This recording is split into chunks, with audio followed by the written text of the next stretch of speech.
नमस्कार दोस्तों, मैं आप सभी को एक ऐसे जादुई बर्तन के बारे में बताऊंगा जो बिना आग जलाए 56 तरह का भोजन बना सकता है। जी हाँ दोस्तों, आपको सुनकर हैरानी हो रही होगी कि ये कैसे हो सकता है कि बिना आग जलाए मात्र किसी बर्तन से कई तरह का भोजन कैसे बन सकता है।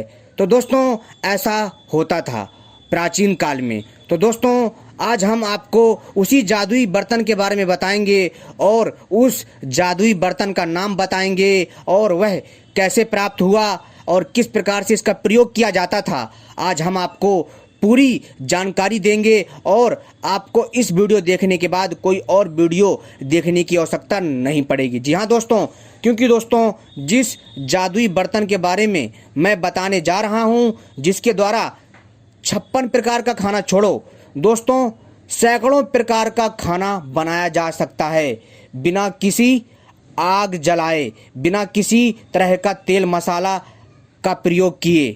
तो दोस्तों, यह जो जादुई पात्र है इसका नाम है अक्षय पात्र। जी हाँ दोस्तों, और दोस्तों इस पात्र में चमत्कारी शक्तियाँ हैं और यह जादुई अक्षय पात्र अपनी चमत्कारी शक्तियों के बल पर यह कार्य करता है। और इसमें यह शक्ति कहाँ से आई ये भी हम बताएंगे। लेकिन दोस्तों, इससे पहले अगर आपने हमारी वीडियो लाइक नहीं की है तो पहले वीडियो लाइक कर लें, चैनल को सब्सक्राइब कर लें और घंटी जरूर दबा लें ऐसी ही वीडियो पाने के लिए।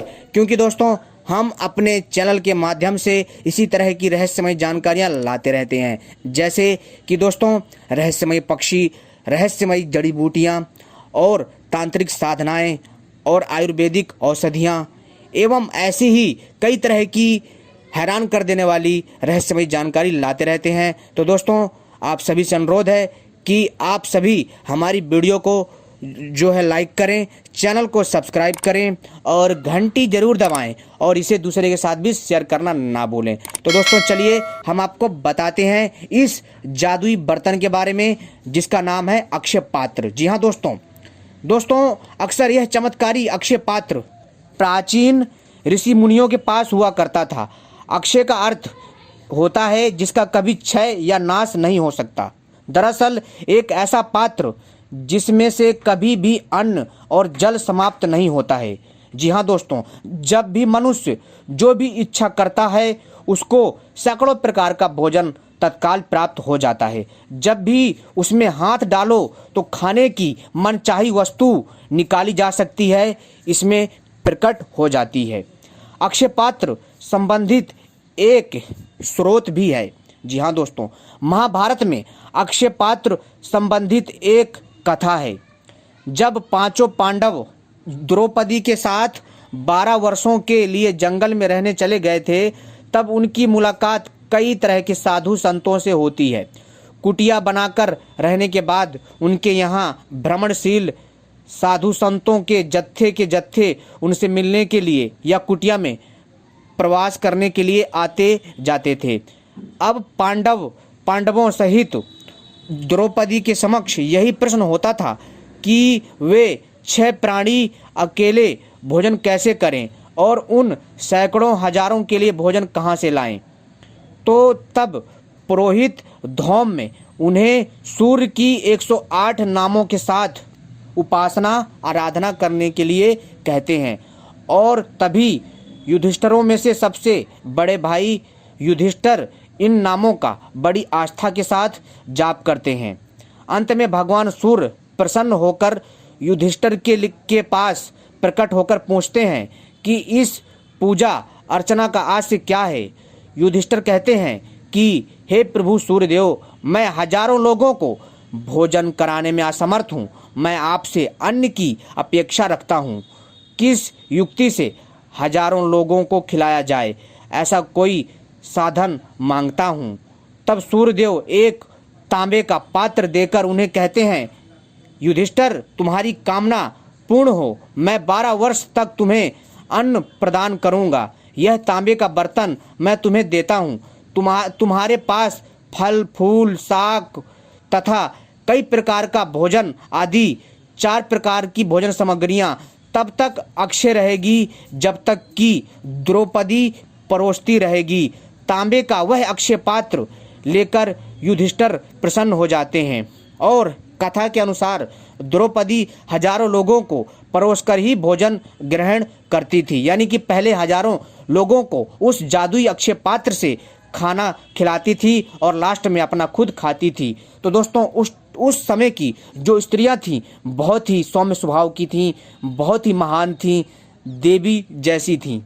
और दोस्तों लेकिन जो आज का समय है थोड़ा अलग है। आजकल की जो स्त्रियां होती हैं दोस्तों वो अच्छी तो होती हैं लेकिन अधिकतर मॉडर्न में और ज़्यादा दिखावे में रहती हैं। तो दोस्तों यहाँ तक कि जो पुरुष भी किसी से कम नहीं है, वो लोग भी जो है अब जो है धीरे धीरे इन गलत कुसंगतों में पड़ने लगे हैं।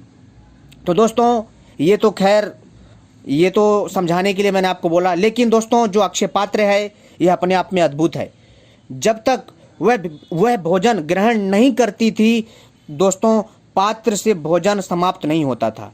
जी हाँ दोस्तों, जन श्रुति के अनुसार इसी तरह का अक्षय पात्र आज भी हिमालय के साधुओं के पास है। यह पात्र सूर्य की यानी सूर्यदेव की साधना से ही प्राप्त होता है। दोस्तों मैं आपको साधारण भाषा में समझाऊं तो दोस्तों जो सूर्यदेव ने जो युधिष्ठिर को जादुई अक्षय पात्र दिया था दोस्तों, उन्होंने उसे कहा था कि जब मैं तुम्हें यह पात्र दूंगा जो जादुई रूप से जो कई तरह का भोजन तत्काल बना देगा जादुई शक्ति के कारण। और इस चीज़ का तुम्हें ध्यान रखना है कि द्रौपदी जब तक खाने का सेवन नहीं करेगी तब तक जो है, कहने का अर्थ था उनका कि द्रौपदी सभी को खाना खिलाने के बाद लास्ट में यानी अंतिम में भोजन करे तो दोस्तों कभी भोजन की कमी नहीं होगी। ये था उनके वरदान का उद्देश्य। लेकिन दोस्तों इस चीज़ को आज भी जो है बहुत ही ज़्यादा लाइटली लिया जाता है, यानी कि इसको बहुत ही ज़्यादा श्रद्धा से लिया जाता है। और आज भी यह अक्षय पात्र जादुई अक्षय पात्र वो हिमालय के साधुओं के पास है। जी हाँ दोस्तों, जो हमारा हिमालय है, तो आपने दोस्तों देखा होगा हिमालय का नाम क्यों आता है हमेशा, आपने कभी सोचा है इस चीज़ को? दोस्तों हिमालय एक ऐसा क्षेत्र है, आपने दोस्तों देखा होगा कश्मीर से लेकर के, जी हाँ दोस्तों, जम्मू कश्मीर से लेकर के आपका अरुणाचल प्रदेश तक जो यह हिमालय क्षेत्र है बड़ा ही विशाल है। और दोस्तों इस क्षेत्र में दोस्तों बहुत ही ज़्यादा संख्या में योगी संत रहते हैं जिनके पास दोस्तों कई सिद्धियां हैं, जिनके पास कई जादुई एक तरह से चमत्कारी शक्तियां विराजमान हैं। और तो और दोस्तों वो लोग जो है कई रहस्यों को जानते हैं जिन्हें वैज्ञानिक सुलझाने में दोस्तों अभी कामयाब नहीं हुए हैं।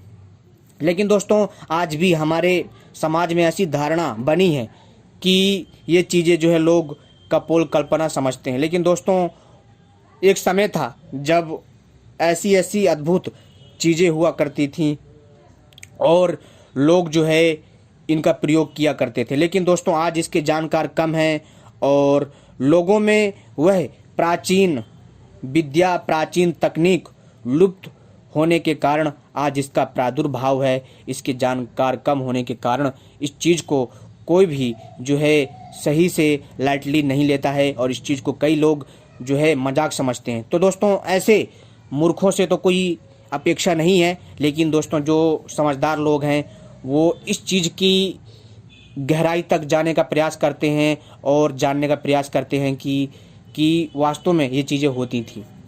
तो दोस्तों एक बात और यहाँ मैं बताना चाहूँगा कि हिमालय के कई साधु संतों के पास आज भी यह जादुई अक्षय पात्र विराजमान है जिसकी सहायता से वहाँ के योगी संत जो है भोजन करते हैं। तो दोस्तों आपने देखा भी होगा कि हिमालय क्षेत्र में कई ऐसे ऋषि मुनि हैं ना तो जिनके पास आग है ना तो कुछ है, और वो लोग जो है भोजन कहाँ से प्राप्त करते हैं। तो दोस्तों इससे दोस्तों स्पष्ट होता है कि उनके पास जो है यह अक्षय पात्र अवश्य होगा। साथ ही साथ दोस्तों कई ऐसे योगी संत हैं जो भोजन नहीं करते और वो अपने भोजन का निर्माण स्वयं जो है अपनी योग शक्ति के बल पर भी कर लेते हैं। जी हाँ दोस्तों, यानी कि योग साधना के बल पर भी वो लोग जो है अपने भोजन का निर्माण कर लेते हैं और वो लोग हजारों साल तक बिना खाए पिए रह लेते हैं।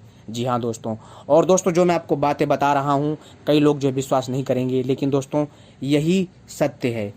और तो और दोस्तों एक बात और यहाँ मैं आपको बताना चाहूँगा कि अगर आप जो भी टॉपिक हो, जो भी विषय हो, अगर आप उसको ध्यान से सुनते हैं तो दोस्तों आपको जो है कभी भी कोई भी बातों को समझने में जो है परेशानी नहीं होगी। तो दोस्तों आपने हमारी वीडियो देखी, आपका बहुत बहुत धन्यवाद।